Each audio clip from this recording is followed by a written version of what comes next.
যারা লাইভে আছেন আপনারা একটি একটি কমেন্টস দিবেন এবং আমাদের এফসার একাডেমি যে হোয়াটসঅ্যাপ গ্রুপ আছে সেই হোয়াটসঅ্যাপ গ্রুপে আপনারা ইনফরমেশনটি দিয়ে দিবেন যে আমরা লাইভে এসে গিয়েছি। ওকে, আজকের ক্লাসটি হবে আমাদের দ্য লাস্ট লেসন, শেষ ক্লাস হবে আজকে before your এডিআরই exam which is going to be held on 15th of this month. Okay, reading comprehension দিয়ে আমরা আজকের ক্লাসটি আমরা শুরু করব। সবাই যেন ক্লাসটিতে অ্যাটেন্টিভলি আপনারা জয়েন করেন। দেখবেন আপনাদের রিডিং কম্প্রিহেনশন কীভাবে আপনারা এক্সাম হলে কীভাবে সেই কোয়েশনগুলো আপনারা সলভ করবেন। রিডিং কম্প্রিহেনশনের যে 6টি বা 7টি কোয়েশন থাকে সেই কোয়েশনগুলো কীভাবে আপনারা সলভ আউট করবেন সেটির বিষয়ে আমি আপনাদেরকে মডেল কিছু কোয়েশন নিয়ে এনেছি। সেই কোয়েশনগুলো আপনারা ভালোভাবে করবেন। ওকে, Pushpa Goswami, very good. Okay, again RC means reading comprehension is the ability to actively read the information provided and assimilate the information to answer a given set of questions. মানে আপনাকে যেগুলো কোয়েশন আপনাকে দিবে, একটা প্যাসেজে যেগুলো কোয়েশন দিবে সেই কোয়েশনগুলো আপনার এই প্যাসেজেই আছে, সেই ইনফরমেশনগুলো আপনারা প্যাসেজ থেকে আপনারা কালেক্ট করবেন। দেখেন in the question number 1 to 10 এভাবে ডিরেকশন আপনাকে দিয়ে দিবে। Question number 1 to 10 you have brief passage, read the passage carefully and choose the best answer to each questions out of the 4 alternatives and mark it. 4টি alternative দিয়ে দিবে, একটা question থাকবে, 4টি অল্টারনেটিভ থাকবে, এর মধ্যে অ্যাপ্রোপ্রিয়েট যেটি কারেক্ট যেটি সেটি আপনাকে চুজ করতে হবে। এগুলো আমরা সবাই জানি। এখানে প্যাসেজ একটি আছে, এই প্যাসেজটি আমি পড়ব এবং আপনারা কিভাবে এক্সাম হলে প্যাসেজটি পড়বেন সেটি আপনারা আজকে জেনে নেবেন। ওকে, এখানে আমি একটি মডেল প্যাসেজ আপনাদের সামনে নিয়ে এনেছি। এই প্যাসেজ দেখেন, আপনাদের প্যাসেজটি কিছু লম্বা প্যাসেজ আছে। আমি কিভাবে প্যাসেজটি পড়ব, যদি আপনার কাছে দেখেন এখানে কন্ডিশন আছে, যদি আপনার কাছে যদি টাইম থাকে তখন আপনারা প্যাসেজটি অ্যাক্টিভলি প্যাসেজটি পড়বেন, আদারওয়াইজ আপনারা ডিরেক্টলি আপনারা কোয়েশনে চলে যাবেন। দেখেন ডিরেক্টলি কোয়েশন যেখানে থাকবে সেই কোয়েশনগুলো প্যাসেজের কোয়েশনগুলো আপনারা পড়বেন। প্রথম কোয়েশনটি এখানে দিয়েছে, কি দিয়েছে দেখেন, the writer had plenty of time to spare because. যদি আপনার কাছে টাইম কম থাকে তখন আপনারা কি করবেন, কোয়েশনগুলো প্রথমে আপনারা পড়বেন, আদারওয়াইজ আপনারা প্যাসেজগুলো কিন্তু স্ক্যানিং করে করে লাইন বাই লাইন অ্যাক্টিভলি মনোযোগ সহকারে আপনাদেরকে কিন্তু পড়তে হবে। সো আমি প্রথমে প্যাসেজটি পড়ব, যেহেতু আপনাদেরকে আমি বোঝানোর চেষ্টা করছি, আমি প্যাসেজটি প্রথমে পড়ব, তারপরে আমি কোয়েশনে যাব। দেখবেন আপনারাও আমার পূর্বেই আপনারা আনসার দিতে সক্ষম হবেন।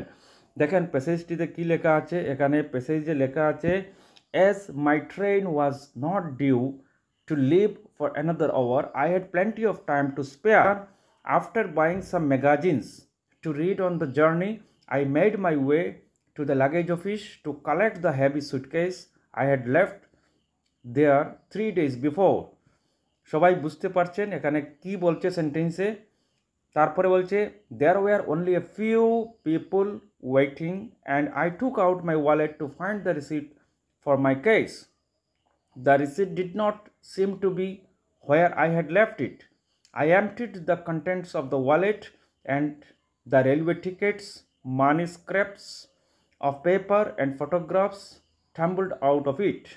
But no matter how hard I searched, the receipt was nowhere to be found. I explained the situation sorrowfully to the assistant. The man looked at me suspiciously. As if to say he had heard this type of story many times and asked me to describe the case. I told him that it was an old brown looking object, no different from many suitcases I could see on the shelves. The assistant then gave me a form, একটি form দিয়েছিলেন, and told me to make a list of the contents of the case. If they were correct, he said মানে assistant, যে luggage assistant যিনি, উনি বলেছেন if they were correct, আপনাকে একটি form দেওয়া হবে, এই ফর্মটি যদি আপনি ফিল আপ করেন এবং এই ফর্মে যেগুলো আছে আপনার সুটকেসে যেগুলো আছে সেগুলো যদি কারেক্ট হয়, if they were correct, I could take the case away I tried to remember all the articles I had hurriedly packed and wrote them down. উনি বলছেন যে ফর্মটি ওনাকে দেওয়া হয়েছিল সেই ফর্মটিতে উনি ওনার সেই সুটকেসে যেগুলো জিনিস উনি ভর্তি করেছিলেন সেগুলো উনি তাড়াতাড়ি উনি লিখে দিয়েছিলেন। তারপরে এখানে কি বলছে দেখেন, after I had done this I went to look among the shelves, উনি শেলফসের দিকে দেখেছিলেন। There were hundreds of cases there, এখানে অনেক সুটকেসেস ছিল। And for one dreaded moment it occurred to me that if someone had picked the receipt up he could easily have claimed the case already. Fortunately this had not happened, for after a time I found the case lying on its side up in the corner. After examining the article inside, the assistant gave me the case. I took out my wallet to pay him. I pulled out shilling note and outslipped my lost receipt with it. I couldn't help blushing. The assistant nodded his head knowingly, as if to say that he had often seen this happen too. এখানে একটি ঘটনা বলেছে, সেই ঘটনাটি কি? সেই ঘটনাটি একজন মানুষ উনি কোথায় যাত্রা করার জন্য রেডি হয়েছিলেন, ওনার যে লাগেজ যেটি সেই লাগেজটি মিসড ছিল। ওকে, এই ধরনের একটি স্টোরি এখানে ছিল। সেই স্টোরি থেকে আপনাদেরকে কোয়েশন যেগুলো দেওয়া হয়েছে সেই কোয়েশনগুলো আপনারা ফাইন্ড আউট করে কারেক্ট অপশনটি দেওয়ার জন্য আপনাকে বলেছে। এখানে আমরা যদি প্রথম প্যারাগ্রাফে যদি আমরা যাই, আমরা দেখব এখানে কি বলেছে, as my train was not due to leave for another hour I had plenty of time to spare, মানে ওনার ট্রেনটি ছাড়ার আরও 1 ঘন্টা বাকি ছিল। ওকে, সো আমরা কোয়েশনে আমরা চলে যাই। কোয়েশনটি কি বলছে দেখেন, the writer had plenty of time to spare because he had arrived 3 days before, না he had arrived an hour earlier, train ছাড়ার 1 ঘন্টা আগে উনি এসেছিলেন। সো এখানে আমরা আর দেখতে হবে না অপশন, এখানে অপশন বিটি হবে শুদ্ধ option, he had arrived an hour earlier. প্রথম সেন্টেন্স যেটি ছিল, প্রথম সেন্টেন্সেই কিন্তু এখানে ছিল দেখেন, as my train was not due to leave for another hour, 1 ঘন্টা লেট ছিল ওনার ট্রেনটি।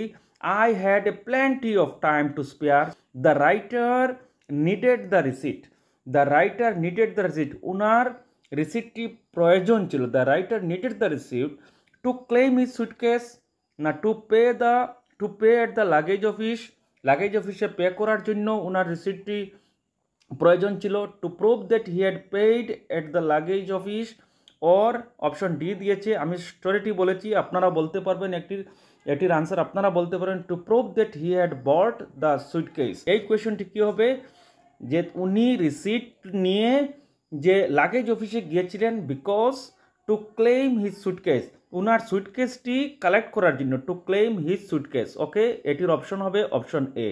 আমরা স্টোরিটি পড়েছি এবং আনসারও আমরা পেয়ে গেছি, টু ক্লেম হিজ সুটকেস, এটির অপশন হবে অপশন এ। তারপরের কোয়েশনটি দেখেন, the writer felt foolish because he hadn't really lost his receipt at all, সে কিন্তু তার রিসিটটি কিন্তু কোথায় রেখেছে সে কিন্তু ভুলে গিয়েছিল। এইটির জন্য সে একটু তার মধ্যে একটু উইকনেস এসেছিল। He hadn't really lost his receipt at all, এটির অপশনের এইটি হচ্ছে শুদ্ধ option.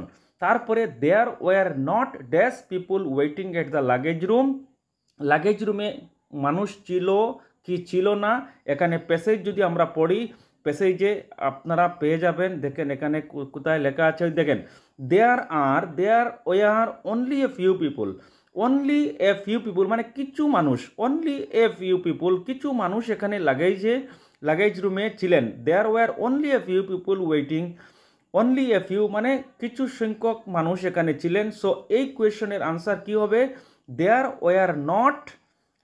War not dash people waiting at the luggage room very much, তো এই সেন্টেন্সের লগে ম্যাচড হবে না, a great deal of match হবে না, lots of there were not lots of people, এটিও ম্যাচ হবে না। ম্যাচ কোনটি হবে, there were not many people, অনেক মানুষ ছিলেন না, only a few people waiting at the luggage room, so option D will be the correct option. Okay, তারপরের কোয়েশ্চনে আমরা যাব। এইভাবে আমরা কোয়েশ্চনগুলো আমরা সলভ আউট করার চেষ্টা করব। দেখেন এখানে একটি ফ্রেজ দিয়েছে, wrote them down means wrote them down means কি copied them না signed them না made a note of them এটির অপশন হবে এইটি। ওকে, তারপরের কোয়েশ্চনটি আমরা যাব। আশা করি আপনারা সবাই বুঝে যাচ্ছেন। The writer found the receipt, উনি রিসিটটি পেয়েছিলেন। The writer found the receipt, এই কোয়েশ্চনটি দেখেন, on the high shelf near the case among the contents of his suitcase nestled with the money in his wallet. দেখেন এখানে প্যারাগ্রাফে এখানে দিয়েছিল nestled with the money in his wallet, this is the correct option. Nestled means what, মানে উনার যে ওয়ালেটের মধ্যে যে টাকা ছিল সেই টাকা দিয়ে টাকার মধ্যে সেইটি টাকার মধ্যে ছিল এটি, মানে নেস্টেলড মিনস নেস্টেলকে আমরা বলবো হিডেন বলবো বা আমরা প্রোটেক্টেড বলবো। Nestled with the money in his wallet, তার যে রিসিট যেটি ছিল সেই রিসিটটি ছিল ওয়ালেটের মধ্যেই ছিল, কিন্তু ওয়ালেটের মধ্যে টাকার ভিতরে ছিল। So the option C will be the correct option. এখানে আপনারা ক্লাস শেষ হওয়ার পরে আবার স্টোরিটি পড়বেন, এইভাবে স্টোরিতে আরও ইজি স্টোরি থাকবে, আপনাদেরকে দিয়ে দিবে, আপনারা কিন্তু সব কোয়েশ্চনের আনসার আপনারা বের করতে পারবেন। ওকে, তারপরের কোয়েশ্চনটি দেখেন, এখানে 10টি কোয়েশ্চন আছে। দ্য অ্যাসিস্ট্যান্ট আজ the writer to make a list of the contents to, যে লাগেজ অ্যাসিস্ট্যান্টে ওনাকে বলেছিল যে আপনাকে আমি একটি ফর্ম দিয়েছি, সেই ফর্মে to make a list of the contents, আপনার লাগেজে যেগুলো জিনিস আপনি ভর্তি করেছিলেন, লাগেজের ভিতরে যেগুলো জিনিস আছে সেগুলোর একটু লিস্ট দেন। তখন আমি ভাববো যে এই লাগেজটি আপনার। কি জন্য দিয়েছে অপশন আপনারা পড়েন। Ascertain his ownership of the case, test his memory, না চার্জ হিম এক্সট্রা মানি, না embrace the writer. Ascertain his ownership of the case, যে লাগেজ অ্যাসিস্ট্যান্ট যিনি ছিলেন উনি উনাকে বলছেন যে আপনার লাগেজে যেগুলো জিনিস আছে সেগুলোর একটি লিস্ট আপনি লিখে দেন, সেগুলো আমি চেক করব এবং আপনাকে আপনার লাগেজটি আমি দিয়ে দিব যদি আপনার কন্টেন্টগুলো যদি ম্যাচড হয়, মানে ascertain his ownership of the case. Okay, খুবই সহজ। আমরা এটি এই স্টোরিটি একটু কঠিন ছিল, অনেক লম্বা ছিল, আপনাদেরকে আরও ইজি স্টোরি দিয়ে দিবে, আপনারা সেই স্টোরিগুলো পড়বেন এবং আপনারা আনসার দিয়ে দিবেন। দেখেন, I explained the situation sorrowfully to the assistant means, এখানে এই যে সেন্টেন্স যেটি হচ্ছে সেই সেন্টেন্সের অর্থটি কি? With great distress the writer explained his unfortunate situation to the assistant, এবং অপশন ডি দিয়েছে the assistant found the situation tragic. কোনটি হবে আপনারা বলতে পারেন? আমি অলরেডি অপশনগুলো আমি পড়ে নিয়েছি। এটির অপশন হবে কি? I explained the situation sorrowfully to the assistant means with great distress, the writer explained his unfortunate situation to the assistant, যে উনার রিসিটটি উনি হারিয়েছিলেন এবং কিভাবে উনি লাগেজটি কালেক্ট করবেন সেটির বিষয়ে উনি বলেছিলেন। With great distress the writer explained his unfortunate situation to the assistant. And last কোয়েশ্চনটি হচ্ছে আপনাদের সামনে, দেখেন লাস্ট কোয়েশ্চন, এই প্যাসেজের last question. In this passage situation means what? এই প্যাসেজে সিচুয়েশন বলতে কি বোঝানো হয়েছে?